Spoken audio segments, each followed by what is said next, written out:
Hello everyone and welcome back to another video from Crazy Gamer. In this video, I'm going to show you how to find mini games within the Gardenscapes game. So let's get started right away. First of all, open up the Gardenscapes game on your device. And if you haven't completed the basic tutorial levels, you will be guided through the basic interface of the game. And you will also need to complete a few levels. After completing the basic tutorials, you will gain access to the game.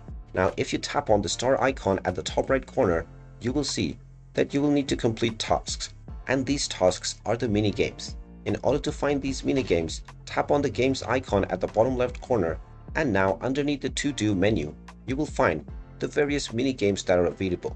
Tap on the do it option at the right side of each mini game, and then tap on the play button, and this will now start your mini game right away. Once you complete this mini game, you will gain the reward that is associated with this mini game as well. And there you have it. That is how easy it is to find mini games within the Gardenscapes game. If you find this video helpful, make sure you hit that like button and subscribe to our channel if you haven't done so already.